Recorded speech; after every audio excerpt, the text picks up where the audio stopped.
বিয়ের কয়েকদিন কেটে গেছে। নিজের বাড়ি থেকে আসার পর প্রায় সব কিছুই নিজ হাতে সামলাচ্ছে বিউটি। মহিমা বেগমকে কাজে হাত দিতে দিচ্ছে না একদমই।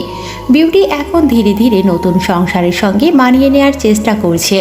শ্বশুরবাড়ির পরিবেশটা মোটামুটি তার কাছে স্বাভাবিক হলেও মনের ভিতর একটা শূন্যতা মাঝে মাঝেই তাকে আচ্ছন্ন করে। সুপ্রিয় যেন একটু বদলে গেছে। বিয়ের আগে সেই সহজ সরল কথাগুলো যেন একটু চাপা পড়ে গেছে। হয়তো তাকে এখনও মেনে নিতে অসুবিধা হচ্ছে, যার দরুন অস্বস্তি বিমূঢ় হয়ে থাকে। শুধু দায়িত্ব পালন করে তার প্রতি। তার কাছে মনে হয় সে কেবলই সবার দায়িত্ব হয়েই থেকে যায়, কারো ভালোবাসা হতে পারে না। সেটা হয়তো ওর ঝলসানো চেহারার কারণে। একটু অনুগ্রহ, একটু করুণা, একটু দয়া, কিংবা হয়তো কারো একচ্ছত্র দায়িত্ববোধ। সুপ্রিয় অফিসে যাওয়ার পর সকালে সবাই নাস্তার টেবিলে বসেছে। মহিমা বেগম বিউটির দিকে তাকিয়ে বললেন, বিউটি, আজ দুপুরে একটু খাস্তা পরোটা বানিয়ে দিস তোর জ্যাঠা মশাইকে। তোর হাতের পরোটা তোর জ্যাঠা মশাই পছন্দ করেন। বিউটি হেসে বলল, জি ঠিক আছে জেঠিমা, তবে যদি ভালো না হয় তখন কিন্তু অভিযোগ করতে পারবে না। মহিমা বেগম হালকা ধীর গলায় বললেন, তোর হাতের রান্না খারাপ হতে পারে তা আমি বিশ্বাস করি না। বিউটি মহিমা বেগমের দিকে তাকিয়ে রইল। ওর মুখে হাসির আভা ফুটে উঠল। মোজাম্মেল আহমেদ বলে উঠলেন, আরে মহিমা, বিউটিকে একটু বিশ্রাম দাও। দেখছো না, ও বিয়ের পর থেকেই শুধু কাজ করে যাচ্ছে। নতুন বউয়ের একটু আরাম দরকার। মহিমা বেগম চাপা স্বরে মিনমিন করে বললেন, তাহলে কি তুমি গিয়ে রান্নাঘরে নিজের পছন্দের পরোটা বানাবে? আমি ওসব বানাতে পারি না। একবার রুটি বানাও, এরপর সেটা কাটো, এরপর গোল করে ঘুরিয়ে চেপে চেপে রুটি আবার বেলতে হয়। এত ঝামেলা ভালো লাগে না। আমি বাবা সাধারণ রুটি বানাতে পারি, অত ধৈর্য নেই, বয়স হয়েছে আমার। মহিমা বেগমের কথা শুনে মোজাম্মেল আহমেদ ঠোঁট চেপে হেসে উঠলেন। বিউটি মৃদু হেসে ঘাড় নেড়ে বলল, না না জেঠিমা, আমি তৈরি করব। আমি থাকতে আপনাকে বানাতে দেব নাকি? বিউটি রান্নাঘরে কাজে ব্যস্ত। সন্ধ্যাবেলায় বাড়ির বেল অনবরত বাজছে। সেজে গিয়ে দরজা খুলবে সেই ফুরসত নেই। সে চুলা লো ফ্লেমে দিয়ে দরজা খুলতে যাবে, তখনই দেখলো মহিমা বেগম যাচ্ছে। সে আর না গিয়ে আবার কাজে মন দিল। ব্যস্ত পায়ে সুপ্রিয় পাশ দিয়ে যেতে যেতে বলল, তুই এত কাজ করিস কেন? এটা তো তোর স্বভাবের সঙ্গে যাচ্ছে না। বিউটি অবাক হয়ে তাকিয়ে বলল, তোমার কি মনে হয় আমি অলস? সুপ্রিয় মৃদু হেসে বলল, না, অলস বলছি না, তবে তোর তো অভ্যাস নেই, তাই না? এভাবে এত চাপ নিলে অসুস্থ হবি তো। আমি তোকে সেই ছোট থেকে চিনেছি। কাজ জানলেও কাজ তেমন করতে হয়নি বাসায়, কিন্তু এখন তো তুই পুরো গৃহিণী হয়ে যাচ্ছিস। বিউটি হাসতে হাসতে বলল, এইটা তো নতুন জীবন না, মানিয়ে নিতে শিখতে হয়। জেঠিমার বয়স হয়েছে, সারা জীবন খেটে এসেছেন, এখন বিশ্রাম দরকার। আমার চোখে সহ্য হয় না জেঠিমা আমি থাকতে এত কাজ করবে, এটাও হয়? পাক্কা গিন্নি আমার। যাও যাও, ফ্রেশ হও। অফিস থেকে এসে রান্নাঘরে দৌড়াচ্ছ কেন? বিউটি ওকে ঠেলে ঠুলে পাঠালো রুমে। সুপ্রিয় রুমে গিয়ে লম্বা সময় ধরে ফ্রেশ হলো। বিউটি কাজ শেষ করে ঘাম মুছতে মুছতে রুমে এলো। এখন ফ্রেশ হয়ে নামাজটা পড়বে। মাগরিবের আজান দিয়েছে। মাগরিবের নামাজ শেষে 2 কাপ কফি করে আনলো বিউটি। সুপ্রিয়র মাথা ধরেছে।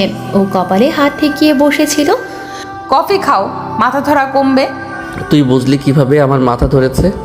যখন এসেছো তখনই বুঝেছি। তোমার চোখে মৃদু ব্যথার আভাস দেখেছিলাম। দাঁড়িয়ে থাকিস না, বস। বিউটি বসলো। বিউটি কফিতে চুমুক দিল। সুপ্রিয় কিছুক্ষণ চুপ থেকে নিজের অস্বস্তিটা বলেই ফেলল, তুই হয়তো মানিয়ে নিতে পারছিস আমার সঙ্গে, এই সংসারের সঙ্গে, কিন্তু আমি এখনো তোর সঙ্গে ঠিকভাবে মানিয়ে নিতে পারিনি। তুই তো জানিস তোকে আমি কী নজরে দেখতাম। এখন হয়তো সেই নজরে দেখি না, কিন্তু তোর প্রতি আমার অনুভূতিটা একদিনে তো বদলে যাবে না। অন্তত আমার দিক থেকে সময় প্রয়োজন। বিউটি একটু বিষণ্ণ গলায় বলল, আমি বুঝি সুপ্রিয় ভাই, তোমার যতটা ইচ্ছে সময় নিতে পারো। আমি কখনো তোমার উপর কিছু চাপিয়ে দেব না। তোমার নিজের মতো করে সব মেনে নিতে চেষ্টা করব। সুপ্রিয় এবার হেসে বলল, কবে এত ম্যাচিউরড হলি রে বিউটি? এত মনোবলই বা কোথা থেকে পাস? আমি কি তবে এখনও তোর মতো ম্যাচিউরড হতে পারিনি? এই যে কেমন সব কিছু থেকে নিজেকে গুটিয়ে রাখি। বিউটি মৃদু হেসে মাথা নিচু করে কফিতে চুমুক দিল। ওর বুকে সূক্ষ্ম ব্যথার আভাস পেল। হঠাৎই ওর ব্যথার উপদ্রব কেন? সে কি চাইছিল সুপ্রিয় তাকে অন্য কিছু বলুক? সুপ্রিয় ওর প্রতি অনুভূতি তো এমনই হওয়ার ছিল, এত দ্রুত তো সব কিছু বদলাবে না। কিন্তু এই ধ্রুব সত্যিটা ওর মানতে কেন কষ্ট হচ্ছে? সে কি সুপ্রিয়কে অন্যরকমভাবে ভাবতে শুরু করেছে, বা ওর থেকে আরও অনেক কিছু এক্সপেকটেশন রাখছে? রাতে বিউটি নিজের ঘরে বসে জানালার বাইরে তাকিয়ে আছে। শীতল বাতাস তাকে অদ্ভুত এক স্মৃতির ভিতর নিয়ে গেল। ও যখন ক্লাস 9-এ পড়তো, ঠিক তখন থেকে ওর পেছনে ছাপোষা ছেলে পেলে ঘুরঘুর করত। ওর বাবার কাছে দিনে কতগুলো বিয়ের সম্বন্ধ যে আসতো তার ইয়াত্তা নেই। অত্যন্ত রূপবতী হওয়ার দরুন ছোটবেলা থেকে ও বোরকা পরত, হিজাব পরত, কিন্তু ওর চোখ দেখেই অদ্ভুতভাবে ওকে সবাই পছন্দ করে বসতো। তারপর কিছু কিছু মহিলা এমন ছিল যে ওকে বাড়িতে গিয়ে দেখতো, এরপর নিজের ছেলে কিংবা কোনো আত্মীয় স্বজনের ছেলে দিয়ে বিয়ে নিয়ে আলাপচারিতা চালাতো। আনাস ভাই যখন জানতো বিষয়গুলো কি যে রেগে যেত, সব ঘটক মহিলাদের তাড়িয়ে তাড়িয়ে দিত। এরপর ও যখন মেট্রিক পাশ করে সবে কলেজে ভর্তি হলো, তখনই ঘটল এক অঘটন, ওর জীবনের কালো অধ্যায়, সবচেয়ে কঠিন মুহূর্ত। এখনও ভাবলে কেমন গায়ে কাঁটা দিয়ে ওঠে ওর। তখনই সুপ্রিয় ততস্ত্র পায়ে এগিয়ে এলো। বিউটির মনের এলোমেলো এবড়ো ভাবনার সুতোয় টান খেলো। সুপ্রিয় বারান্দায় উকি দিল। তার হাতে একটা কাগজে মোড়ানো ছোট্ট বক্স বিউটির দিকে এগিয়ে দিয়ে বলল, নে ধর, এটা তোর জন্য। বিউটি অবাক হয়ে বলল, এটা কি? সুপ্রিয় হেসে বলল, এত কথা বলতে বলেছি, তোর হাতেই তো জিনিসটা, খুলে দেখলেই তো হয়। বিউটি বক্সটা খুলল। সেখানে দুটো সোনার চুড়ি আর একটা হাতের লেখা নোট ছিল। তুই শুধু আমার জীবন সঙ্গী না, তুই আমার জীবনের সবচেয়ে ভালো বন্ধু। নোটে লেখা ছিল।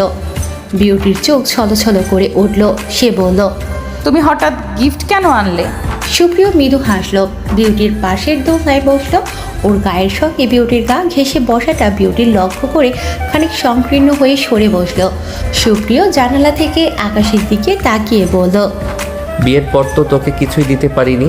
এটা আমার কেনা কারোর জন্য প্রথম উপহার। আমি এর আগে কখনোই কারোর জন্য কিছু কিনিনি।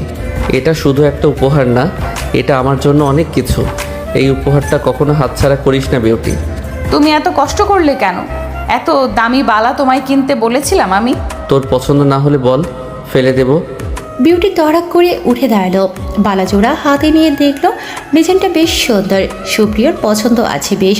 ও মুখ ভেঙচি কেটে বলল, কখনো দেখেছো উপহার দিয়ে সেটা আবার ফেলে দেয়? খুব পছন্দ হয়েছে খুব। তাহলে পড়ছিস না কেন? বিউটি মাথা নত করে বলল, যেদিন তোমার মনে হবে আমাকে সম্পূর্ণরূপে স্ত্রী হিসেবে গ্রহণ করতে পারছো, সেদিন না হয় এটা পরিয়ে দিও নিজ হাতে। আমি সেদিনের অপেক্ষায় রইলাম সুপ্রিয় ভাই। যদি সেই দিনটা কখনোই না আসে, তাহলে কি তুই কোনো দিন পড়বি না? বিউটি নিয়ে গেল।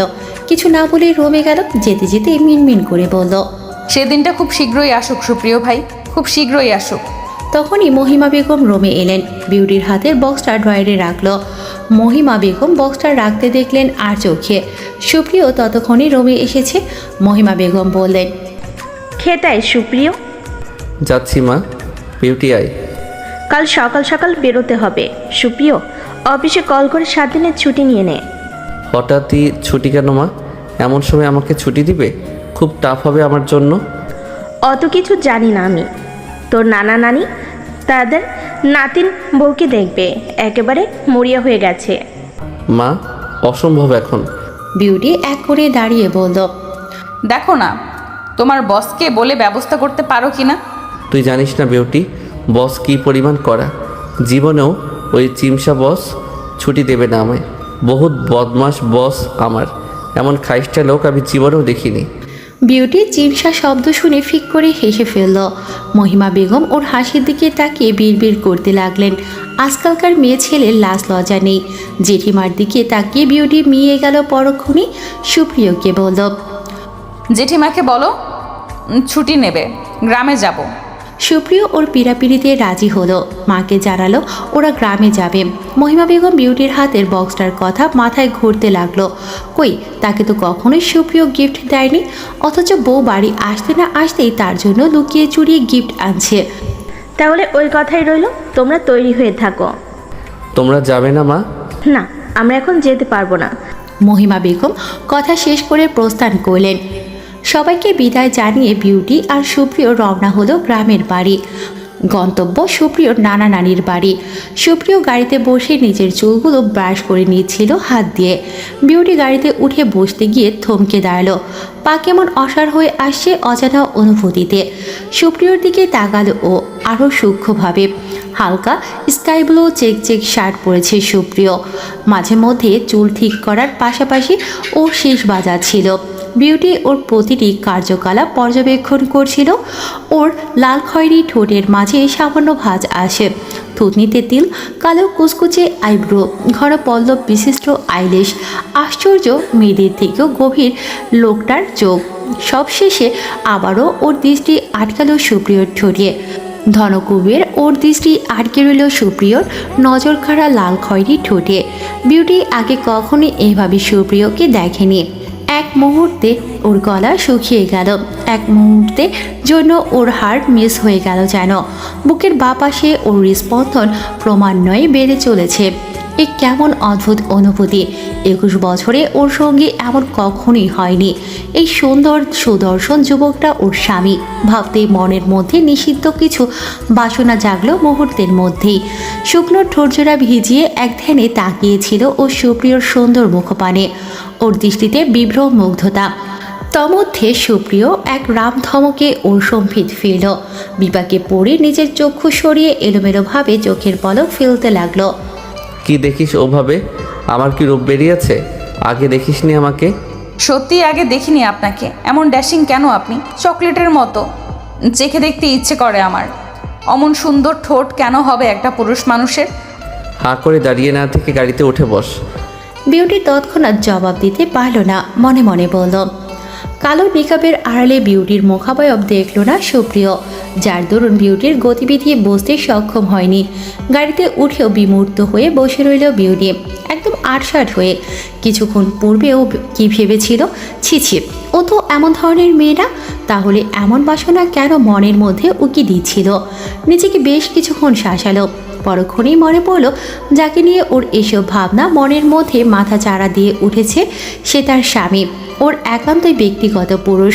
যাকে নিয়ে ভাবনাটা ভুল নয়, ভুল ক্রমেও আর সুপ্রিয়র দিকে তাকালো না। তুই কি আমার পাশে বসতেও আনইজি ফিল করছিস বিউটি? এভাবে ঘাট হয়ে বসে আছিস কেন? দম নে, শ্বাস আটকে যাবে তো। এভাবে দম আটকে আছিস কেন? সুপ্রিয়র কথা তালগোল পাকিয়ে আনমনি বিউটি আবল তাবল ভাবে উত্তর দিল। আমি মোটেও তোমার দিকে তাকাইনি সুপ্রিয় ভাই। আমি আসলে গ্রামে যেতে ভয় পাচ্ছি। গ্রামে যাব না আমি। সুপ্রিয় ভ্রুকুটি করে বলল। আমি কখন বললাম আমার দিকে তাকিয়েছিস তুই? আশ্চর্য, ভয় কেন পাচ্ছিস হঠাৎ? আমি কি তোকে মেরে ভাসিয়ে দিতে নিয়ে যাচ্ছি গ্রামে? গ্রামে যাওয়াটা কিন্তু তোরই ইচ্ছাতেই হচ্ছে। এভাবে মুখ চোরা হয়ে বসে থেকে পরে আমায় দোষ দিলে আছাড় দিয়ে খেয়ে ফেলে দেব। সহসা বিউটি এভাবে আবল তাবল কথা বলে না, কিন্তু এই মুহূর্তে ওর মস্তিষ্ক এলোমেলো, ভাবনাগুলো বড্ড বেসামাল। ওর ঘোর কাটছে না, কেবলই সুপ্রিয়র উষ্ঠ যৌবনের গোল করে শীষ বাজানোর দৃশ্য চোখে ভাসছে। ওর ভাবনাগুলো কেমন সমান তালে বেসামাল হচ্ছে। বিউটি এখন বড্ড বিরক্ত বোধ করছে নিজের ভাবনায়। এমন তো হয়নি আগে। কি হলো? আবার কি ভাবছিস তুই? কি হয়েছে তোর? বিউটি আবারও উদ্ভ্রান্তের মতো জবাব দিল। বললাম তো আমি তোমার ঠোঁটের দিকে তাকাইনি। সুপ্রিয় থম মেরে তাকিয়ে রইল কিয়ৎক্ষণ বিউটির পানে, এরপর সপাটে চড়া গলায় বলল। ঠাটিয়ে এক চট দিয়ে তোর বিভ্রম ছাড়াবো। তখন থেকে উল্টাপাল্টা বকছিস। কি হয়েছে তোর? হুঁশে আয়। বিউটি নিমজ্জিত হয়ে সরু চোখে এক পল তাকালো সুপ্রিয়র দিকে। আবারও ওর নজর না চাইতেও সুপ্রিয়র ঠোঁটের দিকে গেল। ওর দম বন্ধ লাগছে। ওর মতো মেয়েদের যে কাউকে নিয়ে এভাবে ভাবা নিষেধ। ও কেন এভাবে নিজের খেয়ে হারাচ্ছে? কি হচ্ছে ওর সঙ্গে? বিউটি অনেক কষ্টে নিজেকে সামলে বলল। আমার কেমন যেন লাগছে। গাড়িতে উঠলে আমার দম বন্ধ লাগে, এই জন্য আমি গাড়িতে চলাচল করি না। তুমি প্লিজ এমন কিছু করো না সুপ্রিয় ভাই। সুপ্রিয় ওর দিকে পানির বোতল এগিয়ে দিয়ে বিচলিত হয়ে বলল। আগে বলবি তো, নে পানি খা। বিউটির অজানা তৃষ্ণায় বুকটা খা খা করছিল। ও পানির বোতল হাতে নিয়ে বোতলের ছিপি খুলে মুখের উপর থেকে নিকাব সরিয়ে ঢকঢক করে পানি পান করল। সুপ্রিয় ওকে সাবধান করে বলল। আস্তে আস্তে আস্তে খা বিউটি, তোর থেকে পানি কেউ কেড়ে নেবে নাকি? এভাবে খাচ্ছিস কেন গর্ত? বিউটির কানে কোনো কথাই যেন পৌঁছচ্ছে না। ওর মন মস্তিষ্ক জুড়ে অন্যরকম কিছুর আভাস, যা শাঁ শব্দ তুলে গাড়ি এগিয়ে চলত এক মনে। এর মধ্যে বিউটি আর নিজের অবাধ্য ভাবনাগুলো বাড়তে দেয়নি। অন্যরকম এক অস্বস্তি ওকে ঘিরে ধরেছে। সুপ্রিয় কেন যেন ওকে আর ঘাটালো না। থাক, চুপচাপ থাকলে যদি ভালো লাগে তবে থাকুক। দীর্ঘ পথ পাড়ি দিতে দিতে বিউটির মন এক অজানা আশঙ্কায় ভরে উঠেছিল। একসময় গাড়ি থামলো। সুপ্রিয় বলল। পৌঁছে গেছি, এবার গাড়ি থেকে নাম। বিউটি হেসে বলল। তুমি আগে নামো, আমি একটু পরে নামছি। সুপ্রিয় তাকে হাত ধরে গাড়ি থেকে নামিয়ে বলল। কি হয়েছে তোর, এমন গুবট হয়ে আছিস কেন? বিউটি তার ভয় ঢাকতে চেষ্টা করে বলল।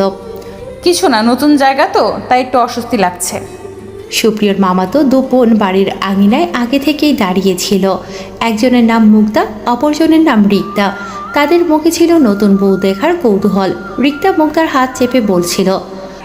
সুপ্রিয় ভাইয়ের বউটা নিশ্চয়ই খুব সুন্দরী হবে। শহর থেকে এসেছে না, শহরের মেয়েদের দেখতে সিনেমার নায়িকাদের মতো সুন্দরী হয় রে। মুক্তা বলে উঠল। আরে সুপ্রিয় ভাইয়া তো বরাবর স্মার্ট, তার বউ নিশ্চয়ই কোনো দিক থেকে কম হবে না। কিন্তু যখন বিউটি গাড়ি থেকে নামলো, বিউটির মুখে এসিডে ঝলসানো চিহ্ন, কালো নিকাবের আস্তরণে ঢাকা। বিউটির মুখ ঢাকা দেখে হতাশ হলো ওরা। সুপ্রিয়র মামাতো বোনের একজন ফিসফাস করে বলল। এই তো নতুন বউ মনে হচ্ছে, তার মুখ এমন ঢাকা কেন? মনে হয় পর্দাশীল। চুপ করে থাক, পরে দেখবো সবার সঙ্গে। সুপ্রিয় ওদের দু বোনের দিকে তাকিয়ে মিষ্টি করে হাসলো। সুপ্রিয়র একটাই মামা, মামার দুটো মেয়ে, একটা ছেলে। ছেলেটা ছোট আর মেয়ে দুটো পিঠি পিঠি। বয়সের তফাৎ দুজনের 1 বছরের। সুপ্রিয় রিক্তার চুল এলোমেলো করে দিয়ে বলল। কি রে পিচ্ছি, ভালো আছিস? তুই তো অনেক বড় হয়ে গেছিস। মুক্তা ওর দিকে ঘোর লাগা চোখে তাকিয়ে বলল। আর আমি বুঝি বড় হইনি সুপ্রিয় ভাই? তুইও তো দেখছি বিশাল বড় হয়েছিস, একদম কলা গাছের মতো ফুলেও গেছিস। মুক্তা গোমরা মুখে বলল। এভাবে বলছো কেন সুপ্রিয় ভাই? আমি তো অল্প একটুই মোটা। সর এখন সামনে থেকে, তোদের ভাবিকে নিয়ে ভেতরে যেতে দে। আমার সুন্দরীকে দেখার জন্য মনটা ব্যাকুল হয়ে আছে। বিউটি নিকাবের আড়াল থেকে সুপ্রিয়র দিকে চোখ পাকিয়ে চাইল। কোনো সুন্দরীকে দেখার জন্য সুপ্রিয় ব্যাকুল হয়ে আছে। ওর মনটাই কেমন বিষাদে ছেয়ে গেল। অগত্যা মনে খানিক হিংসার আভাসও বোধ হয় পেল ও। আশ্চর্য, এতে হিংসা হওয়ার কি আছে? বিউটি ভেবে পেল না।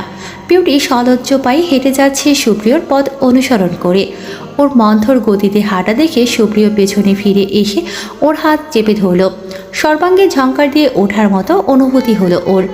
এমনিতে ও অনেকক্ষণ ধরে নিজের বেসামাল অনুভূতিকে সামলাচ্ছিল। এখন আবার সুপ্রিয়র আচানক স্পর্শ, শরীরটা কেমন যেন দুলে উঠল ওর। সুপ্রিয়র নানা নানিকে দেখে সুপ্রিয় হাসি মুখে এগিয়ে এলো। সুপ্রিয় সালাম দিয়ে ওর নানাকে জড়িয়ে ধরল। কেমন আছো বুড়ো? রহমান আলী সশব্দে হেসে বলল। আমাকে বুড়ো বলছো?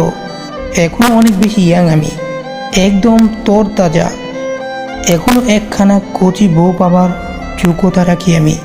তখনই রমিসা খাতুন ক্ষিপ্ত হয়ে খড়খড়ে আওয়াজে বলল। বিয়ের শখ খুঁচিয়ে দেবো বুড়ো, কোন কচি সতীন তখন তোমার সঙ্গে সংসার করবে তাই দেখব।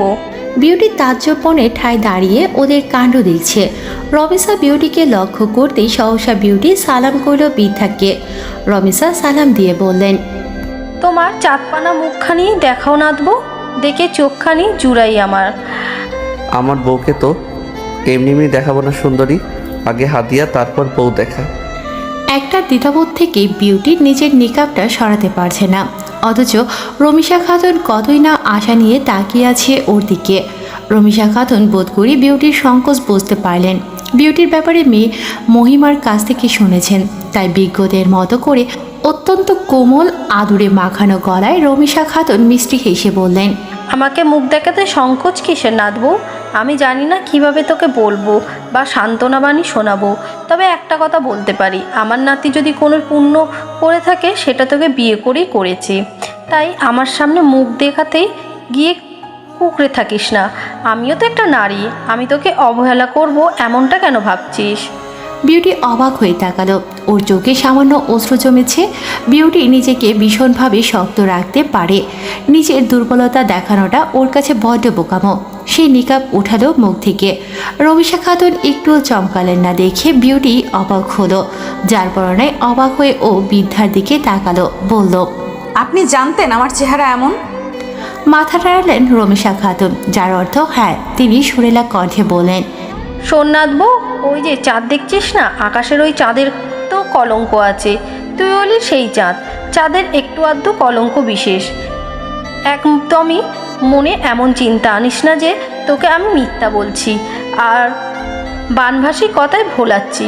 আমি শিক্ষিত একজন মানুষ, তাই আমাকে অন্য সব চুক্তিতে দাদি নানিদের তালিকায় ফেলিস না। আমি আমার নাতির ওপর ভীষণ সন্তুষ্ট, কারণটা তোকে বিয়ে করেছে বলেই। আয় তো দেখি নাতবো, তোর হাদিয়ানে তো দেখি। বিউটি মুগ্ধ চোখে তাকিয়ে রইল শুধু। ওর ধারণা সম্পূর্ণ বদলে গেছে রমিশা খাতুনকে দেখে। সত্যি ও অন্যান্য নানি দাদির মতোই ভেবেছিল, যারা একটু খুঁতখুঁতে টাইপের হয়, আগের যুগের মানুষেরা যেমন হয় আর কি। কিন্তু তারা যে আদতে মানুষ হিসেবে খারাপ তা নয়।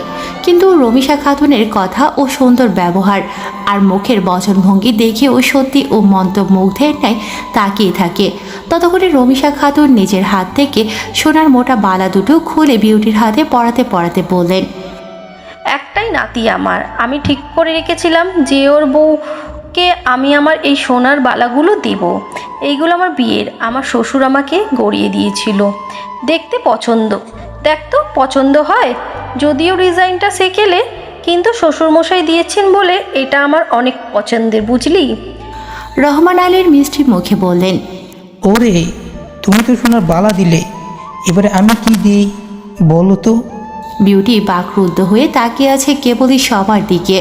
ওর এতটাও স্নেহ আদর পাবে এক বিন্দু আশা করেনি, অথচ আস্তে আস্তে মানুষ পটে কত কিছুই না ভাসছিল। সুপ্রিয় মুখ গোমরা করে বলল, সুন্দরী, এটা কিন্তু ঠিক না।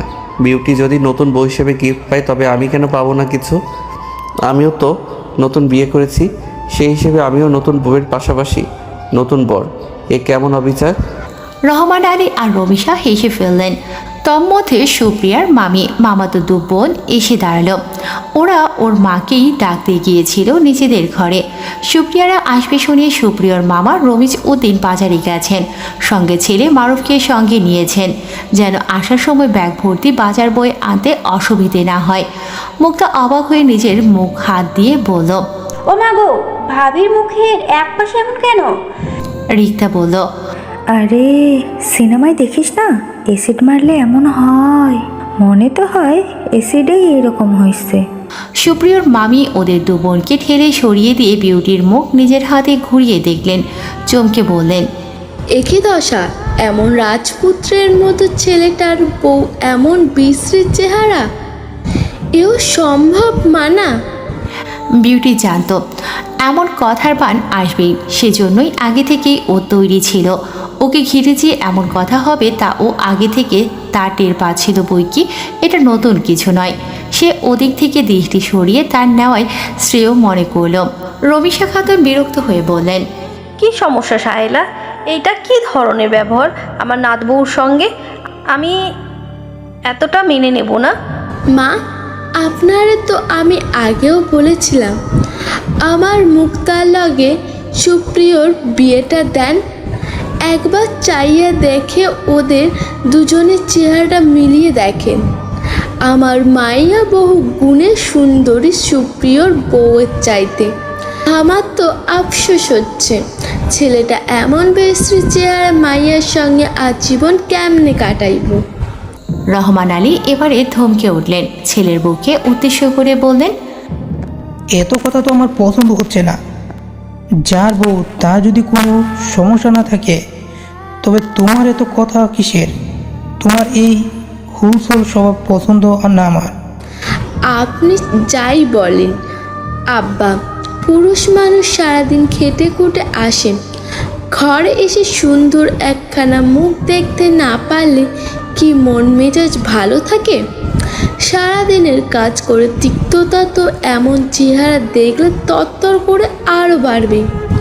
কিন্তু যদি সুন্দরী বউ হয় তবে পুরুষ নিজের সুন্দর বউ দেখে শান্ত হয়ে যায়।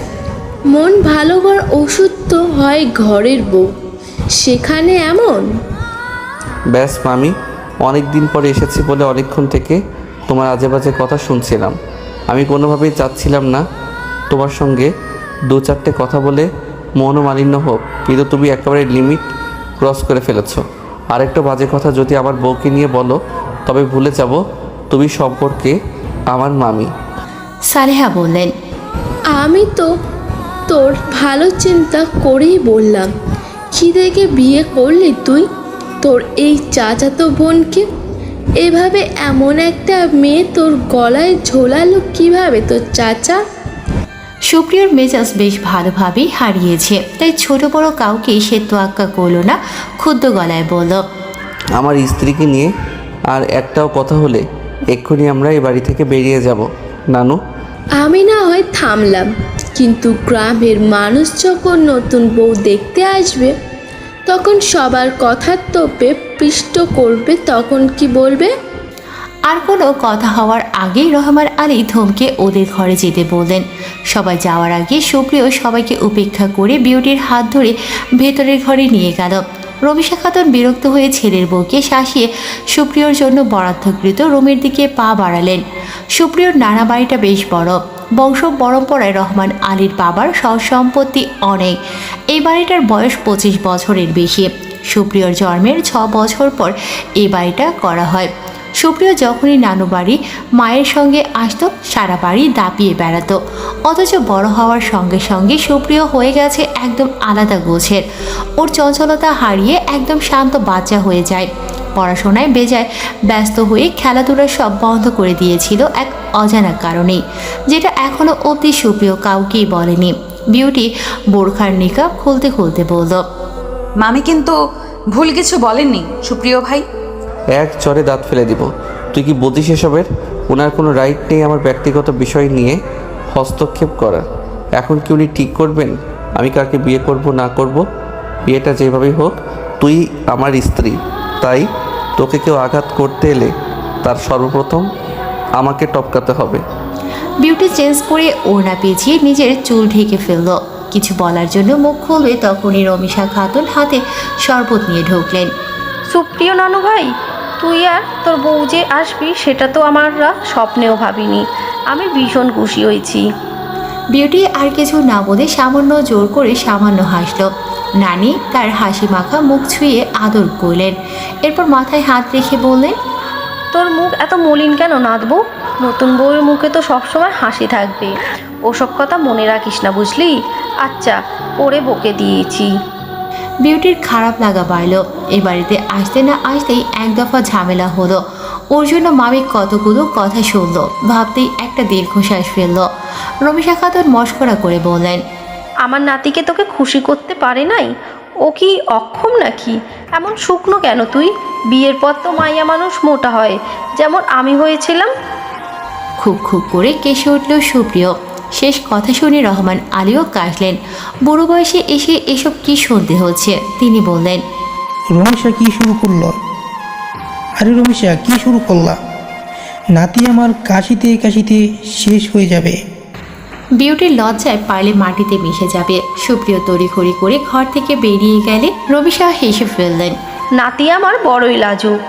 বিউটি মাথা নাড়ল কেবল। এমন পরিস্থিতিতে পড়বে সেও কি ভেবেছিল? বাইরে ভিড় জমতে শুরু করলো। আশেপাশের প্রতিবেশীরা এসেছে নতুন বউ দেখতে। গ্রামে এমনই হয়, বউ দেখার ঝোঁক বেড়ে যায় নতুন বউ শুনলেই।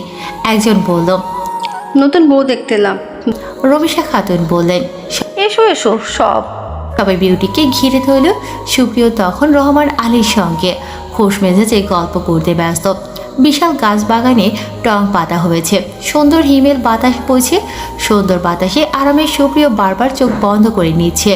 ইস, প্রকৃতি কি সুন্দর! একজন বৃদ্ধা মহিলা বিউটির মুখে হাত দিয়ে এদিক সেদিক ঘুরিয়ে নাক সিটকে সরে গেল। মিষ্টি কথার আড়ালে তির্যক মন্তব্য করতে চাইল না, বলে উঠল, বইয়ের মুখটা এমন কেন? শহরে মেয়েরা তো এমন থাকে না, ওরা তো সুন্দর হয়। তা রমিসা, তোমার নাতি তো দেখি একেবারে রাজপুত্রের মতো, তা বউ এমন যে? আরেকজন বলল, সুপ্রিয়া তো কত ভালো ছেলে, তার বউ এইরকম? কোনো দিক থেকে কম নাই। তা কোন দুঃখে এমন মেয়েকে নিজের কাঁধে নিল? বিউটি সব শুনেও চুপ করে রইল নিষ্প্রভ দৃষ্টিতে। সবার এত অজস্র কথাতেও ওর মুখে এটি রইল একফালি হাসি। তবে ওর শরীরটা কাঁপছিল কেন যেন। আবারও সেই পুরনো কিছু তিক্ত অভিজ্ঞতা হচ্ছে। ঘুরে ফিরে ওর জীবনে এমন কিছু কথার বান আসি। ওর ভবিতব্য এটা, যতদিন বাঁচতে হবে মানুষের কটু কথা, দয়া, করুণা, চোখ, আফসোসের বাণী, তীব্র কথাঘাতে সবাই এক একবার ওকে জ্যান্ত অবস্থায় মেরে যাবে। এ আর নতুন কি? আহারে, সেটা এমন একটা মেয়ের সঙ্গে সংসার করতে পারবে? আবেগে তো বিষয়টা করেছে, কিন্তু দেখা যাবে কদিন পর এসব আবেগ টাবেগ জানলা দিয়ে পালাবে। দেখা যাইব ছাড়াছাড়ি হইয়া গেছে, মাঝখান থেকে এই মেয়েটার কপাল পুড়বে। তোমরা বউ দেখতে আসছো, দেখবে চলে যাবা। অনেকক্ষণ ধরে তোমাদের আবোল তাবোল কথা শুনছি। প্রতিবেশী বলে যে সব সময় চুপচাপ তোমাদের কথা সহ্য করব ভেবো না। বউ দেখা শেষ, এবার তোমরা আসতে পারো আমার বাড়ি থেকে। এমন সময় সুপ্রিয় সামনে দাঁড়িয়ে বলল, আপনারা সবাই শুনুন, এই যে মেয়েটাকে দেখছেন, ওর নাম বিউটি, আমার বউ। তার মুখের দাগ তার পরিচয় না, সে এখন আমার জীবন সঙ্গিনী, আমার সুখের কারণ। তার চেহারা নিয়ে যারা কথা বলছেন তাদের বলছি, আমি জীবন থাকতে আমার স্ত্রীকে ছাড়বো না। কোনো আবেগে ভেসে গিয়ে তাকে আমি বিয়ে করিনি। আবেগে ভেসে গিয়ে তাকে আমি বিয়ে করিনি। কোনো আবেগে ভেসে গিয়ে আমি তাকে বিয়ে করিনি। আর না আমার আবেগের বয়স আছে। অন্যের চেহারা নিয়ে মন্তব্য করার আগে নিজেদের দিকেও একবার তাকান। স্বভাবতই সুপ্রিয় কারোর সঙ্গে এভাবে কথা বলে না, কিন্তু বিউটিকে উদ্দেশ্য করে কথার ফলা আসছিল, সেটাই মানতে পারছিল না সুপ্রিয়। কি বেয়াদব তোমার নাতি রমিসা, আমাদের সঙ্গে এইভাবে কথা কইতাছে ক্যা? আমরা তো আর ভুল কিছু বলি নাই। যা চেহারার বহর দেখলাম, কালা হইলেও না হয় মানা যেত, কিন্তু এমন পোড়ামুখী মেয়ের সঙ্গে কি আর সংসার হয়? রমিশা এবার বেজায় চটে গেলেন, থমথমে মুখে বললেন, অনেক হয়েছে, এইবার বের হও আমার বাড়ি থেকে।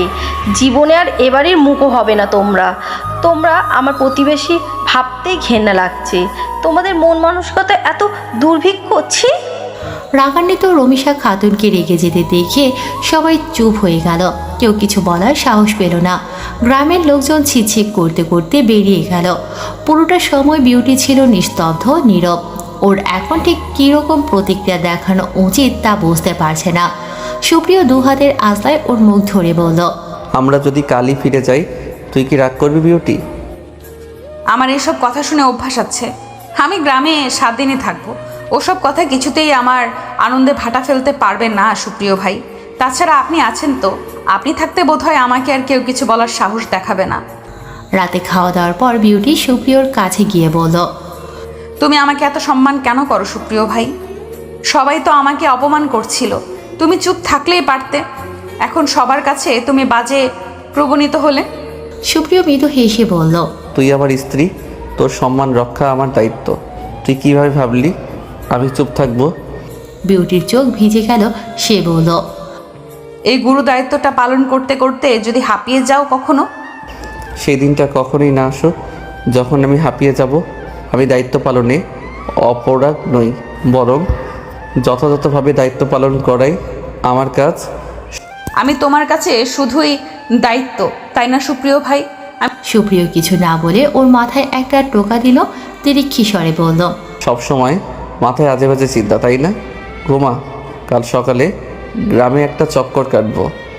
বিউটি পাশ ফিরে শুয়ে চোখ বন্ধ করলো। মনে মনে বলল, আমি সবার কাছে কেন শুধুই দায়িত্ব হয়ে থেকে যাই? কেন কেউ আমাকে খুব করে ভালোবাসে না? কেন কেউ আমাকে ভালোবাসায় মুড়িয়ে রাখলো না? আমি কি কখনোই এমন একটা বক্ষ পাবো না যেখানে শান্তিতে দুদণ্ড কাটতে পারবো, একান্তই নিজস্ব হয়ে সেই বুকটা? বুক চিরে একটা দীর্ঘশ্বাস বেরিয়ে এলো বিউটির ভেতর থেকে। গ্রামের চারপাশ সবুজ ধানক্ষেত আর গাছগাছালিতে ঘেরা। মাটির পথ ধরে হাঁটলে পা ধুলোয় মাখা হয়, আর বাতাসে মাটির ঘ্রাণ অনুভব করা যায়। পুকুরের পানিতে কচুরি পানার ভেসে থাকা, বাচ্চাদের দাপাদাপি আর বড়দের জাল নিয়ে মাছ ধরা, সবাই যেন জীবনের সরলতা প্রকাশ করে। ভোরের কুয়াশা সরিয়ে যখন রোদ মেলে তখন গ্রামের উঠোনে হাঁস মুরগি ঘুরে বেড়ায়, গাছের ডালে পাখির কিচিরমিচিরের পরিবেশ সজীব হয়ে ওঠে। সন্ধ্যার সময় যখন সূর্য অস্ত যায় গাছের ছায়াগুলো লম্বা হয় আর গোয়ালের গরুগুলো ঘরে ফিরে, তখন এক অপূর্ব ধরনের শান্তি ছড়িয়ে পড়ে চারপাশে।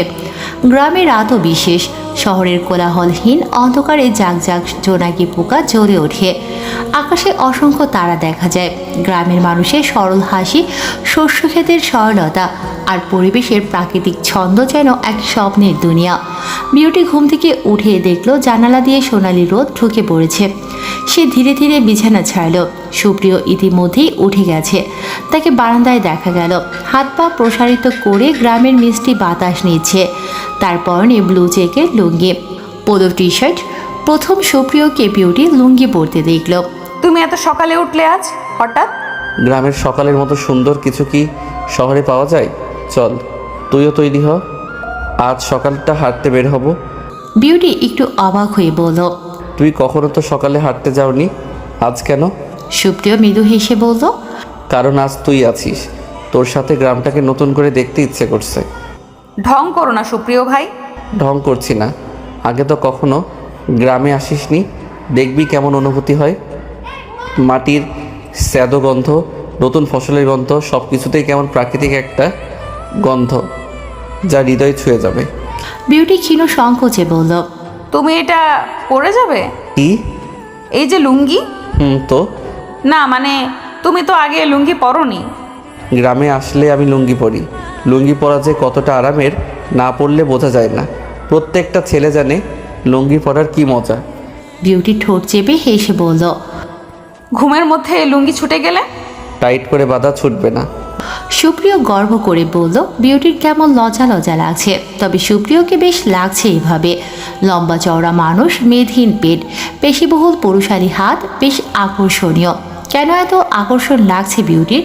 মানুষটা এখন তার জন্য বৈধ সেজন্য? দাঁড়িয়ে থাকবি? কি ভাবিস তুই? কাল থেকে লক্ষ্য করছি হুটহাট চুপ করে কি যেন ভাবিস। কিছু না, তুমি থাকো, আমি বোরকা পরে আসছি। বোরখা পরতে হবে না, ওড়না মাথায় পেঁচিয়ে নে। গ্রামের লোকজন সহজ সরল, কেউ কারোর দিকে সেভাবে তাকায় না, ওদের দৃষ্টিতেও বাজে কিছু নেই। বিউটি কথা বাড়ালো না, মাথায় ওড়না পেঁচিয়ে নিল। রহমান আলী ফজরের নামাজ পড়তে গেছেন আর রমিশা খাতুন তসবিহ পাঠে ব্যস্ত, তাই সুপ্রিয় বিরক্ত করতে চাইল না। সুপ্রিয় আর বিউটি গ্রামের সকালে হাঁটতে বের হলো। সবুজ মাঠ, পাখির ডাকে ভরা প্রকৃতি আর মিষ্টি রোদে মুখরিত চারপাশ। তারা গ্রামের মেঠো পথ ধরে হাঁটছে, চারপাশে ধান ক্ষেত, দূরে সবুজ বন আর মাঝে মাঝে গরুর গাড়ি টেনে নিয়ে যাওয়া এক দুজন কৃষকের দেখা মিলল। সুপ্রিয় বলল, এই দেখ, এই গ্রামের মাটির গন্ধটা থেকে মনে হয় না যেন জীবনের শিকড়ের কথা মনে করিয়ে দেয়? বিউটি এক মনে চারপাশ দেখছিল। সে বলল, হ্যাঁ, এখানে যেন সব কিছু কত সুন্দর, কেমন একটা শান্তি আছে। একটা খালের পাড়ে গিয়ে দাঁড়ালো তারা। চারপাশে পাখির ডাকে মুখরিত হয়ে আছে, কয়েকজন জেলে জাল ফেলে মাছ ধরছে। বিউটি ছোট ছোট বিষয়গুলো কি সুন্দর উপভোগ করছে, মন্ত্রমুগ্ধের ন্যায় সব কিছু অবলোকন করছে। অনেকে স্টিলের মাটির কলস ভর্তি করে পানি নিয়ে যাচ্ছে খাল থেকে। সুপ্রিয় বলল, তুই জানিস ছোটবেলায় আমি এখানে এসে খালের পানিতে ঝাঁপ দিয়ে সাঁতার কাটতাম, কি সুন্দর ছিল আমার শৈশব। আমার এখনও মনে হয় এই তো সেদিনের ঘটনা, সব কিছুই যেন ঠিক আগের মতোই রয়েছে। বিউটি একটু হাসলো। সুপ্রিয়কে বেশ প্রাণবন্ত লাগছে। বিউটি সুপ্রিয়র কথা বলার ফাঁকে ফাঁকে ওর দিকে তাকাচ্ছিল। সুপ্রিয়র রক্তিম ঠোরজোড়া নেড়ে কথা বলা, মাঝে মধ্যে মিষ্টি হাসি দেওয়া, ছোটবেলার কথা বলার সময় ওর চঞ্চলতা বেশ উপভোগ্য। বিউটির আবারও গলা শুকিয়ে আসার মতো অনুভব হলো। কি আছে মানুষটার ঠোঁটে, কেন তার নজর বারবার আটকে যাচ্ছে? সুপ্রিয় বিউটির সামনে হাত নাড়ালো, বলল, কি ভাবিস? আমি সব কিছু দেখে মুগ্ধ হচ্ছি সুপ্রিয় ভাই। মনে হচ্ছে এখানেই যদি সারা জীবন কাটিয়ে দিতে পারতাম। দেখলি মিলল তো, আমি বলেছিলাম না তোর অনেক ভালো লাগবে। সুপ্রিয় ভাই, এমন একটা জায়গায় যদি আমাদের একটা ছোট্ট ঘর হতো, ভালো হতো না? আমি নদীর পানি ভরিয়ে আনতাম কলসিতে করে, বাড়ির সামনে সুন্দর একটা বাগান হতো সবজির। তুমি সবজি নিয়ে হাটে বেচে আসতে, আমি আমাদের সবজি বাগান থেকে সবজি নিয়ে রান্না করতাম, তুমি তৃপ্তি করে খেতে। ব্যাপারটা কতটা নস্টালজিক হতো, তাই না সুপ্রিয় ভাই? সুপ্রিয়র মাথায় টোকা দিল, বলল, অনেক ভেবে ফেলেছিস। কত ভাবিস তুই? তুমি ছোটবেলায় আর কি কি করতে? আমার শুনতে ভালো লাগছে, বলবে? আমি ছোটবেলায় কি পরিমাণ দুষ্ট ছিলাম তোর ভাবনার বাহিরে। নানার সঙ্গে হাটে যেতাম, বড়শি দিয়ে মাছ ধরতাম বিকেল হলেই। ফুটবল, হাডুডু, দাঁড়িয়াবান্ধা, গোল্লাছুট, বৌসি, আরও কত রকমের খেলা। কেউ আমাকে টেক্কা দিতে পারতো না। আবার পাড়ায় ছোট ছোট ছেলে মেয়েদের মারতাম খেলায় না নিলে। ওই যে কেউ আমার সঙ্গে পারতো না বলে আমাকে খেলায় দিত না। কোনো মেয়ের লম্বা চুল দেখলে ওর চুল সিঁথির মাঝখান থেকে লম্বা করে কামিয়ে দিতাম ব্লেড দিয়ে। কী পরিমাণ অস্বাভাবিক কাজকর্ম করেছি ভাবলেও এখন শরীরে কাঁটা দিয়ে ওঠে। কোথায় হারালো সেই শৈশব? বিউটি শব্দ করে হেসে ফেলল। সুপ্রিয় হাসির দিকে তাকালো অল্প এবং তাকিয়ে রইল। বিউটি বলল, তোমার মতো শান্ত মানুষ কিনা ছোটবেলায় এত দুষ্টু ছিলে, কল্পনাই করা যায়। গ্রামের কয়েকজন মহিলা রাস্তার পাশেই দাঁড়িয়ে গল্প করছিল। তারা হঠাৎ বিউটিকে দেখে বলল, ওটা সুপ্রিয় আর ওর বউ না? কাল যে দেখে এলাম, ওর মুখটা একপাশে পোড়া। আমরা বলেছিলাম বলে সে কি দাপট দেখালো সুপ্রিয়। বিউটি শুনে থমকালো, খানিকটা ভয় পেল। সুপ্রিয়র যথেষ্ট সুদর্শন। সুপ্রিয় কি সত্যি সারা জীবন ওর পাশে থাকবে? ভাবতে কেমন চোখ ঝাপসা হলো। সে পলক ঝাপড়ে নিজেকে স্বাভাবিক করল। তার মুখটা মুহূর্তেই ফ্যাকাশে হয়ে গেছে, তা সুপ্রিয়র নজর এড়ায়নি। সুপ্রিয় বিউটির হাত চেপে ধরল। বিউটি ওর দিকে তাকালে কিঞ্চিত ভ্রুকুটি করে বলল, তুই এসব কথায় পাত্তা দিচ্ছিস কেন? তারা তো তোকে ভেতর থেকে জানে না। তোকে একবার কেউ ভেতর থেকে জানলে কেউ এমনভাবে বলতো না। বিউটি চোখ নামিয়ে নিল। বুকের কাছে হাত ভাঁজ করে সামনে নদীর পানির দিকে দৃষ্টি নিবেশ করে বলল, সবাই তো ভুল করে কিছু বলে না সুপ্রিয় ভাই। You deserve better, no best. আমি তো সত্যিই তোমার সঙ্গে যাই না। আমি তো এইসব কথা শুনতে শুনতে অভ্যস্ত হয়ে গেছি, কিন্তু তুমি আমার জন্য কত রকমের কথা শুনছো জানো। মাঝে মাঝে খারাপ খুব লাগে মানুষের কথা। কি করব বলো, আমি তো মানুষ, তাই না? একবার, দুবার, তিনবার ফেলে দেওয়া গেলেও চতুর্থবার তো খারাপ লাগবেই। সুপ্রিয় ওর কাছে এসে আবার ওর বিউটির হাতটা শক্ত করে ধরল। সহাস্যে বলল, তুই হয়তো ভাবিস আমি তোকে সারা জীবন আগলে রাখতে পারবো না, তাই না? কিন্তু বিশ্বাস কর, তুই যেমন আছিস তেমনটাই বেস্ট। অনেক সুন্দরী মেয়ে আমি দেখেছি যারা সুন্দর হলেও তাদের চরিত্র সুন্দর হয় না। সব সুন্দরীদের কথা বলছি না, অধিকাংশ সুন্দরীকেই দেখা যায়। শুধু সৌন্দর্যই যদি আমার কাছে প্রাধান্য পেত তবে অনেকগুলো গার্লফ্রেন্ড থাকতো আমার। বিউটি সরু চোখে তাকিয়ে বলল, তুমি একটাও প্রেম করনি? সুপ্রিয় হেসে বলল, কেন তোর বিশ্বাস হচ্ছে না? সুপ্রিয় গোমরা মুখে অন্যদিকে ফিরল। বিউটি ঠোঁট কামড়ে হাসল, বলল, সাঁকো পার হয়ে ওপাশে যাব, দেখো কি সুন্দর সবুজে ঘেরা সব। সুপ্রিয় মুখ গোমরা করেই খালের উপর দিয়ে বাঁশের সাঁকোটা পার করলো। সে বিউটির হাত ধরে পার করালো। ওপারে গিয়ে সুপ্রিয় একটা পাথর তুলে পানিতে ছুঁড়ল। ব্যাঙ লাফানোর মতো করে ঢেউ ওঠার দৃশ্য ফুটল। বিউটি চমকপ্রদ হয়ে সেই দৃশ্য দেখল। সুপ্রিয় বিউটির খুশি দেখে বলল, মানুষের কথা ততক্ষণই তোর ওপর প্রভাব ফেলবে যতক্ষণ তুই সেটা নিয়ে ভাববি। বিউটি একটু চুপ থেকে বলল, তাহলে কি আমাকে সব বিষয়ে উদাসীন হতে হবে? কারোর কথা মনে রাখবো না? না রে পাগলি, শুধু ভালো কথা মনে রাখবি যা তোর জন্য উপকারে আসবে, মন খারাপ দূর করবে, ভালো স্মৃতি দেবে, যা আগলে রাখা যায়। আর যা কিছু খারাপ সেগুলো বাতাসে উড়িয়ে দিবি। চলো ফিরে যাই, নানু দুশ্চিন্তা করবে। চল। বিউটি বাঁশের সাঁকো পার হওয়ার সময় লক্ষ্য করল অপর পাশ থেকেও একটা যুবক আসে। তার পরনেও লুঙ্গি। যেহেতু একটা বাঁশ দিয়ে সাঁকোটা তৈরি, সেহেতু একজন করেই যেতে হবে। দুজন একসঙ্গে যাওয়া আসা করা সম্ভব নয়। অগত্যা বিউটি ফিরে আসতে নিলে সুপ্রিয় হাঁক ছেড়ে বলল, বিউটি হাঁটতে থাক। তারপর অপর পাশের ব্যক্তিকে উদ্দেশ্য করে বলল, আমার বউ আগে পারে যাবে, পরে তুই আসবি বেটা। বিউটি ঘাড় ঘুরিয়ে সুপ্রিয়কে দেখল যে এই মুহূর্তে কোমরে হাত দিয়ে হাসে। বিউটি ফিরে আসতে নিলে সুপ্রিয় গিয়ে সাঁকোর উপর দাঁড়িয়ে পথ রোধ করল। বলল, স্বামীর কথা শুনতে হয় বউ। সুপ্রিয়র মুখ থেকে বারবার বউ শব্দটা শুনে যেন নাজেহাল অবস্থা বিউটির। সুপ্রিয় একটু আগে লোকটাকে তুই সম্বোধন করলো, তবে কি সে চেনে লোকটাকে? হঠাৎই সাঁকোটা নড়ে উঠল। বিউটি তাকিয়ে দেখলো অপর পাশের ব্যক্তিটির দাঁত বের করে হেসে হাত আর পা দিয়ে সাঁকোটা নাড়াচ্ছে। এতে করে বিউটি নিজেও তাল হারাচ্ছে। সুপ্রিয় দাঁত খিটমিট করে বলল, শালা আমার বউ যদি পানিতে পড়েছে তোর যে কী দশা করব। কথাটা শুনে সাঁকো নাড়ানো আরও জোরালো হলো। ব্যালেন্স হারিয়ে সুপ্রিয় ধপাস করে পানিতে পড়ল। ঘটনাটা এতটাই দ্রুত ঘটেছে যে বিউটি সুপ্রিয়কে ধরতে পারল না। নিজেকে পড়া থেকে বাঁচাতে শক্ত করে চেপে ধরেছিল বাঁশ। নুহাইশা, আজকে তোরে পাই শুধু। বিউটি সাঁকো থেকে নেমে এলো। নুহা সেটি এপাশে এলো, খিলখিল করে হেসে বলল, কি কেমন দিলাম?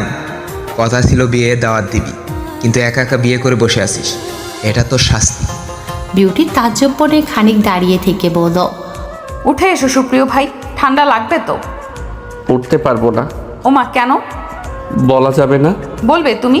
সুপ্রিয় কটমট করে তাকিয়ে বলল, অন্ধ তুই? দেখিস না আমার লুঙ্গি বাঁশের কঞ্চিতে আটকে আছে, পারলে ওটা দে।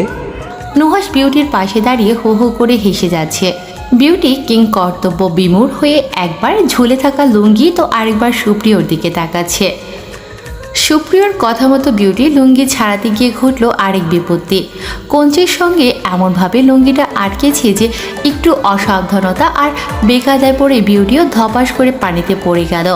এদিকে বিউটি সাঁতার জানে না, পানিতে পড়েই হাবুডুবু খেতে লাগলো। সুপ্রিয় কপাল চাপড়ে বিউটির হাবুডুবু খাওয়ার দৃশ্যের দিকে হতাশ হয়ে তাকিয়ে দেখতে লাগলো। কড়মড় করে বলল, গলা সমান পানিতে তুই ডুববি না, সোজা হয়ে দাঁড়া। বিউটির সে কথা কানে গেল না। দু হাত দিয়ে পানিতে দাপাদাপি করতে লাগলো। একবার মাথা ভেসে উঠছিল তো আরেকবার পানির নিচে তলিয়ে যাচ্ছিল। সেই ওঠানামার ফাঁকে ফাঁকে বিউটি হেলস চেঁচিয়ে বলল, বাঁচাও সুপ্রিয় ভাই, মরে যাচ্ছি আমি। সুপ্রিয় চর মতো উচ্চারণ করে এগিয়ে গিয়ে বিউটিকে চেপে ধরল বুকের সঙ্গে। ভরসা পেয়ে বিউটি সুপ্রিয়র গলা জড়িয়ে ধরল। হাঁপাতে হাঁপাতে বলল, দেখছো ডুবে যাচ্ছি, আমাকে না রাগ ছাড়ছো? গলা পানিতে কে ডুবে গর্ধব? ওদের দুজনের হাবুডুবু খেতে দেখে নুহাস যেন আরও মজা পেল। নুহাসকে বেকুবের মতো হাসতে দেখে সুপ্রিয় ভর্ষ করে দেবে সেভাবে তাকালো। বিউটি তখনও ভয়ে সুপ্রিয়র গলা ছাড়েনি, ওর সঙ্গে চিপকে রইল। ভয়ে ওর কোনো দিকে নজর নেই। সুপ্রিয়র সঙ্গে বিউটির দিকে তাকালো। তীর তীর করে কাঁপছে বিউটির দু ঠোঁট। ওর মুখের দিকে সুপ্রিয় বোধহয় প্রথমবারের মতো তাকালো ভালোভাবে। ওর গোলাপি ঠোঁটটা যেন ওর বাম পাশের পোড়া দাগের কাছে ফিকে লাগছে। বিউটি কাঁপতে কাঁপতে বলল, আমার ঠান্ডা লাগছে সুপ্রিয় ভাই। সুপ্রিয় কিছু বলতে পারল না। বিউটি তখন অনুভব করলো সুপ্রিয়র হাত ওর কোমর চেপে ধরে আছে। সারা শরীরে শিরশির করে উঠল ওর। মুহূর্তের মধ্যে হাঁসফাঁস করতে লাগলো। ভেতরটা অজানা অনুভূতিতে তীব্র থেকে তীব্র হচ্ছিল সেই অনুভূতি। সুপ্রিয়র ভেজা অস্ত্রদ্বয় অল্প ফাঁকা হয়ে আছে। একটু ঠান্ডায় কম্বনরত বিউটির হঠাৎই মনে হলো ওর গরম লাগছে। পা থেকে মাথা অবধি অদ্ভুত এক শিহরণ, শরীর মন চরমনে হয়ে যাচ্ছে। পেটের ভিতর অদৃশ্য প্রজাপতিরা ওড়াউড়ি শুরু করেছে যেন। তলপেটে কামড়ে ধরার মতো সেই অনুভূতি সহ্য হলো না ওর। সুপ্রিয়র গলা ছেড়ে দিয়ে ওর পেছনে গিয়ে নিজেকে আড়াল করল। সম্বিত ফিরল সুপ্রিয়র। নুহাস বলল, বাহ কিয়া সিন হে, carry on carry on. Beauty কেবলই অসহায় ও অপ্রকৃতিস্থ হয়ে দাঁড়িয়ে রইল সুপ্রিয়র সৌষ্ঠব দেহের আড়ালে। নুহাস হাসতে হাসতে বলল, বইয়ের সামনে কি অবস্থা করে ছাড়লাম তোর, দেখ এখন বাপ তুই উঠবি কিভাবে? যদি লুঙ্গিটা না দেই সারা বেলা কি এভাবেই পানিতে দাঁড়িয়ে থাকবি? বিউটি কি বলবে বুঝতে পারল না। এভাবে দুটো মানুষ ঠান্ডা পানিতে দাঁড়িয়ে থাকবে, ব্যাপারটা কেমন না? তারপর এরকম সিচুয়েশন। সুপ্রিয় পানিতে ভেসে ভেসে গলা উঁচিয়ে বলল, তোকে একবার হাতের কাছে পেয়ে নেই। বিউটি পাশ থেকে বলল, আমাকে আগে ওঠাও, আমার ভয় করছে, মনে হচ্ছে পায়ের মধ্যে কেঁচো সব ঢুকে যাচ্ছে। এক পাও নড়বি না তুই, তুইও দাঁড়িয়ে থাকবি। এটা তোর গর্ধব পোনার শাস্তি। প্রয়োজনে তুইও পানিতে দাঁড়িয়ে থাকবি যতক্ষণ আমি থাকবো। বিউটি অসহায় মুখ করে সুপ্রিয়র দিকে তাকালো। সুপ্রিয় এক দৃষ্টিতে তাকিয়ে বলল, নুহাস, ভালোই ভালোই লুঙ্গিটা চালান কর, না হলে কপালে তোর অনেক দুর্ভোগ আছে, কেউ বাঁচাতে পারবে না তোকে। নুহাস আরেক দফা হাসতে শুরু করলো। হাসতে হাসতে বলল, ভাবি আপনার হাজব্যান্ডের এই অবস্থা দেখে ভয় পাবেন না। ও বরাবরই লজ্জার ডিপার্টমেন্টে জিরো। বিউটি একদিকে সুপ্রিয়র অস্বস্তি, আরেকদিকে নুহাসের ঠাট্টা দেখে ইতস্তত ভাবে বলল, তুমিই তো বললে লুঙ্গি খুলবে না, তুমি টাইট করে বেঁধেছো, তাহলে এখন লুঙ্গিটা ওখানে কি করছে? আমি তো আর পানিতে থাকতে পারবো না, আমি বরং উঠে যাচ্ছি, পরে তুমি এসো। সুপ্রিয় রাগে ফেটে পড়তে পড়তে বলল, নুহাস, একটা কাজ করবি, তুই আমার লুঙ্গিটা বাস থেকে ছাড়িয়ে দে। সে কাজ আমার দ্বারা হবে না। ভাবিকে আবার পাঠা, উনি তো নববধূ, দায়িত্ব নিয়ে এসে সাহায্য করুক নতুন জামাইকে। বিউটি এবার রাগী গলায় সুপ্রিয়কে উদ্দেশ্য করে বলল, তোমার লুঙ্গি উদ্ধার করতে গিয়ে আজ আমার এই অবস্থা। আর যদি কখনো লুঙ্গি নামক প্লাজো পরেছো, দেখে নেব। আর একটা কথা বললে পানিতেই ডুবিয়ে মারবো তোকে। বিউটি পেছন থেকে ওর কাঁধে হাত চেপে রাখলো। সুপ্রিয়কে বিশ্বাস নেই। সুপ্রিয় আবারও দাঁত খিটমিট করে বলল, তুই লুঙ্গি দিবি নাকি আমি এভাবে উঠে আসবো? বিউটি চেঁচিয়ে বলল, না। সুপ্রিয় বিউটির চিৎকারে ওকে ধাক্কা দিল রেগে। সুপ্রিয় ধাক্কা দেওয়ার সঙ্গে বিউটি নিজেকে বাঁচাতে না বুঝে সুপ্রিয়র পায়ের জায়গায় পায়ের নিচে কিছু একটা চেপে ধরলো। চোখ মুখ বিকৃত করে বিউটির দিকে তাকালো সুপ্রিয়। ওর শক্ত চোখ মুখ অথচ করুণ চোখে ব্যথা সহ্য করলো। দু হাতে টেনে তুললো বিউটিকে। বিউটির তখনও বোধগম্য হয়নি সে আসলে কি চেপে ধরেছিল। যখন বুঝতো ভয়ে ততস্থ হয়ে আবারও সুপ্রিয়র পেছনে গিয়ে টি শার্ট চেপে ধরে দাঁড়ালো। মনে মনে নিজেকে হাজারখানেক গালি দিল সে। সুপ্রিয় এবারে তর্জন গর্জন করে বলল, তুই কি লুঙ্গি দিবি নাকি না? নুহাস বুঝলো এ পর্যায়ে ব্যাপারটা বাড়াবাড়ি হয়ে যাচ্ছে। সে হাত উঁচিয়ে বলল, আচ্ছা আচ্ছা আচ্ছা, দিচ্ছি। তুই চিল কর সুপ্রিয়, এক্ষুনি দিচ্ছি। সে সাঁকোতে উঠে সুপ্রিয়র লুঙ্গিটা ছাড়ানোর চেষ্টা করতে লাগলো, কিন্তু তখনই সুপ্রিয় ফোঁস করে বলল, এই সাবধানে ধর, বেশি টানাটানি করবি না, ছিঁড়ে গেলে সর্বনাশ হবে। নুহাস খেকিয়ে বলল, আমি কি তোর মতো বেঈমান? বন্ধুকে বিয়েতে দাওয়াত না দিয়ে একাই বিয়ে করে ফেলবো? শালা স্বার্থপর। শেষমেশ লুঙ্গি ছাড়ানোর পর সুপ্রিয়কে লুঙ্গিটা দিল। সুপ্রিয় লুঙ্গি পরে বিউটিকে টেনে তুলে ধীরে ধীরে পানির উপরে উঠে এলো। ভেজা শরীর আর গায়ে লেগে থাকা কাদা মাটি নিয়ে সে বিউটিকে আড়াল করলো। বিউটি সুপ্রিয়র পেছনে দাঁড়িয়ে রইল। ভীষণ লজ্জা আর আড়ষ্টতায় জমে গেল যেন। সুপ্রিয় রেগে মেগে এলো পাথারি নুহাসকে ঘুষি দিল। তারপর নুহাসের কলার চেপে ধরে বলল, আমার বউয়ের সামনে তুই এই হাল করলি তো, দেখিস তোর বউয়ের সামনে তোর কি অবস্থা করি, এর চাইতে শোচনীয় অবস্থা করব। বিউটি সুপ্রিয়কে সর্বশক্তি দিয়ে টেনে তুলে নিজেকে ওর পেছনে আড়াল করে বলল, নড়ো না সুপ্রিয় ভাই, আমি এভাবে তোমার বন্ধুর সামনে থাকতে পারবো না, সম্পূর্ণ ভেজা আমি। সুপ্রিয় বুঝলো বিউটির কথা, ওকে আড়ালে রেখেই বলল, আমার বউয়ের জন্য বেঁচে গেলি। নুহাস নিজের শরীর ঝাড়তে ঝাড়তে হেসে কুটিপুটি হয়ে বলল, এই টিপটা কিন্তু দারুণ ছিল। সাকু পার হওয়ার সময় তোর লুঙ্গি গেল আকাশে। বিউটি এবার মনে মনে বলল, সত্যি এই আজকের দিন কখনোই ভুলবো না। সকালে সূর্যটা তার প্রথম আলো ছড়িয়ে দিয়েছে। নদীর পাড়ে বয়ে চলা ঠান্ডা হাওয়ায় কাশফুলগুলো যেন দোল খাচ্ছে। এমন মুহূর্তে মারিয়াম মিনহাসকে উদ্দেশ্য করে বলল, আপনি কি সবসময় মুখ গোমরা করেই থাকেন স্যার? কেন? মুখ গোমরা করে রাখলে গ্রামের সৌন্দর্যই তো উপভোগ করতে পারবেন না। মিনহাস চোখ তুলে তাকালো না, শুধু গম্ভীরভাবে বলল, আমি এখানে সৌন্দর্য দেখতে আসিনি, কাজের জন্য এসেছি। মারিয়াম বিরক্ত হয়ে ঠাস ঠাস করে বলল, আপনার মতো গভীর লোক কেন ছুটি কাটাতে আসে সেটাই বোধগম্য হয় না। মিনহাস এবার একটু তাকালো, বলল, মিস মারিয়াম, আপনার বোধহয় জানা নেই, নুহাস আমাকে জোর করে এনেছে। মারিয়াম ঠোঁট উল্টে বলল, ভাই আপনাকে জোর করলো আর আপনি চলে এলেন, আশ্চর্য। আমি আসাতে আপনি বিরক্ত, আর আপনার এত এত কথাতে আমি বিরক্ত? একটু চুপ করে থাকুন। আপনি আসাতে মোটেই আমি বিরক্ত না, বরং আমি তো। আপনি তো কি? কিছু না, চলুন, আমি আর কথা বলছি না। কথোপকথনের মধ্যেই তারা নদীর পাড়ে এসে পৌঁছালো। দূর থেকে নুহাসের হাসি শোনা যাচ্ছে। মারিয়াম জিজ্ঞেস করল, এটা তো ভাইয়ার হাসি, আপনার কি মনে হয় সে কি নিয়ে এত হাসছে? মিনহাস কেবল কাজ ঝাঁকালো। তাদের সামনে তখন নুহাস, সুপ্রিয় আর বিউটি দাঁড়িয়েছিল। তবে মিনহাজের চোখ গিয়ে আটকালো বিউটির মুখে। মুহূর্তের মধ্যেই স্তব্ধ হয়ে দাঁড়িয়ে পড়ল মিনহাস। ওর পা থেমে গেছে ততক্ষণে। ওর মনে হচ্ছে আর এক পাও সামনে বাড়ানোর শক্তি নেই। বিয়ে ভেঙে যাওয়ার আজ প্রায় মাস 2 পর বিউটিকে দেখল। মেয়েটা ওভাবে সুপ্রিয়র আড়লে কেন? ওরা সাঁকো পার হয়ে এপারে এসে দাঁড়াতেই দেখল মিনহাজ দাঁড়িয়ে। নুহার সৌজন্যমূলক হেসে এগিয়ে এসে বলল, আরে বস, আপনি এখানে? তোর বসের নাকি বিরক্ত লাগছে, তাই তাকে নিয়ে হাঁটতে বের হয়েছি। তুই ছিলি না বলে আমাকেই আসতে হয়েছে। এবার টাকা ছাড়। কিসের টাকা? চল, একটা দিব। আমি যত কদম হেঁটে তোর বসকে নিয়ে এসেছি ঠিক ততগুলো টাকা ছাড়বি। থাপড়ে বাদরামু সারাবো, সর সামনে থেকে। মিনহাজের কোনো দিকে নজর নেই। ও অপলক বিউটির দিকে তাকিয়ে আছে। বিউটিও ততক্ষণে মিনহাজকে দেখেছে। সে আরও সংকুচিত হয়ে গেল মিনহাজকে দেখে। এখানে মিনহাজ কী করছে? মিনহাজ বিউটিকে পরখ করল। মেয়েটার নাকে সোনার নাকফুলটা জলজল করে চলছে সূর্যের আলোয়। এমন একটা মুখ যার ছায়া এতদিন তার হৃদয়ের কোণে পাথরের মতো আটকে ছিল।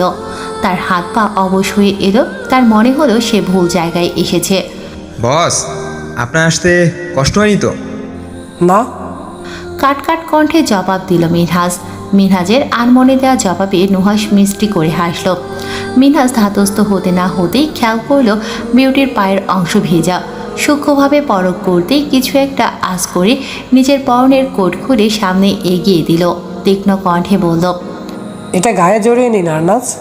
ঠিক কতদিন পর নিজের আসল নামটা বিউটি শুনল। মিনহাজ আর ওর ভাবি ব্যতীত কেউ ওকে এই নামে ডাকে না, এমনকি সুপ্রিয়ও না। বিউটি ফ্যাল করে তাকালো মিনহাজের পানে। তবে সুপ্রিয়র বিষয়টি ভালো লাগলো না। 2 হাত মুষ্টিবদ্ধ করে নিল। চোয়াল শক্ত হয়ে গেল ওর।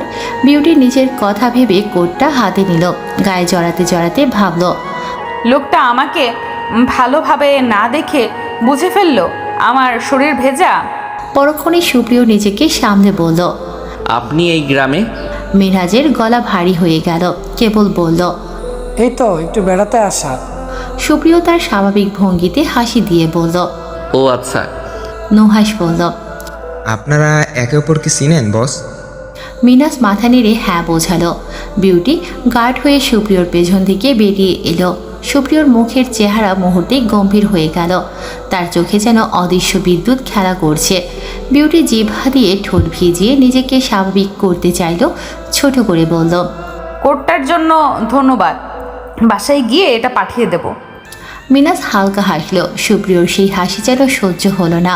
তার মুখাবয়বে একরকম ঈর্ষার ছাপ স্পষ্ট। বিউটি আরও কিছু বলতে যাচ্ছিল, তার আগেই মিনহাজ বিষণ্ণ কণ্ঠে বলল, আপনি এখানে কার বাসায় এসেছেন? বিউটি নরম গলায় বলল, সুপ্রিয় ভাইয়ের নানা বাড়িতে। মিনহাজ কিছুক্ষণ চুপ থেকে মাটির দিকে তাকিয়ে শুধালো, হঠাৎই ওনার নানার বাড়িতে কেন? এমনি তো না, বিউটি আমার সঙ্গে গ্রামের 7 দিনের হানিমুনে এসেছে। হোয়াট? কি বললেন? আপনার সঙ্গে মানে? মারিয়াম বিউটির দিকে তাকিয়ে আছে। কেন যেন বিউটিকে ওর সহ্য হচ্ছে না। সুপ্রিয় বিউটির হাত ধরে বিউটিকে নিজের পেছনে আড়াল করতে করতে বলল, আমার বউ আমার সঙ্গে আসবে না তো কি আপনার সঙ্গে আসবে? বিস্ময় মিনহাজ যেন জমে গেল। বউ মানে? মিনহাজ অস্পষ্টে বলে উঠল, বউ মানে? সুপ্রিয় কপট রাগে বলল, বউ মানে বউ। আমার আর বিউটির বিয়ে হয়েছে যেদিন আপনি ওকে রিজেক্ট করে চলে এসেছিলেন। ওকে অসহায় করে বিয়ের মণ্ডপে ছেড়ে আসার কথা নিশ্চয়ই ভুলে যাননি মিস্টার মিনহাজ আহমেদ। মিনহাজের মনে হলো ওর বুকের ওপর কেউ মন পাথর চাপিয়ে দিয়েছেন। বুকের ভেতরটা কেমন চিনচিন ব্যথা করছে। দগদগে ক্ষত নিয়ে নিষ্প্রাণ বিষণ্ণ চোখে বিউটির দিকে তাকিয়ে বুকে হাত চেপে গড়িয়ে পড়ল মাটিতে। মিনহাজের যখন জ্ঞান ফিরল তখন বেলা গড়িয়ে দুপুর 12টা। পিটপিট করে চোখ খুলে বোঝার চেষ্টা করলো ও এখন কোথায় আছে। মস্তিষ্কে সূক্ষ্ম চাপ অনুভব করলো। মাথায় হাত রেখে উঠতে নিলে তড়িঘড়ি করে একজন মিষ্টি স্বরে মেয়ে রিনরিনে আওয়াজে শোধালো, আরে উঠবেন না স্যার, আপনার শরীর ঠিক নেই। মিনহাজ কোনো রকমে বলল, আপনি হাসপাতালে, আপনি প্লিজ শুয়ে পড়ুন, ওঠার চেষ্টা করবেন না, স্যালাইন চলছে, এখনও শেষ হয়নি। নার্সটির কথা শুনল না মিনহাজ। জোরপূর্বক উঠতে নিলে একটা হাত ওকে বাধা দিয়ে শুইয়ে দিল। শাসনের স্বরে বলল, একদম উঠবেন না, শুয়ে পড়ুন। মিনহাজ তাকালো সামনে নাইটির দিকে। বিউটি নিষ্পলক চোখে তাকিয়ে আছে মিনহাজের দিকে। মিনহাজের একটু সময় লাগলো ঘটনা মনে করতে। তখন আকস্মিকভাবে বিউটির বিয়ের খবরটা শোনার জন্য ও মোটেও প্রস্তুত ছিল না। মস্তিষ্কে কথাটা ধারণ করার জোরপূর্বক চেষ্টা চালাতে চেয়েও স্থির থাকা সম্ভব হয়নি। বক্ষে সূক্ষ্ম ব্যথার চাপ প্রয়োগ হয়ে তৎক্ষণাৎ জ্ঞান হারায়। মিনি হার্ট অ্যাটাক হয়েছে। মিনহাজ বিউটির জন্য অসুস্থ হয়েছে। এই বিষয়টা থেকে অপরাধ বোধ হসপিটালে এখনও রয়ে গেছে। গ্রামে এই একটাই হাসপাতাল ভালো, প্রাইভেট হসপিটাল। যেহেতু মফস্বল গ্রাম, প্রায় সব সুবিধাই আছে। অনেক ভালো না হলেও ভালো মোটামুটি সব কিছু।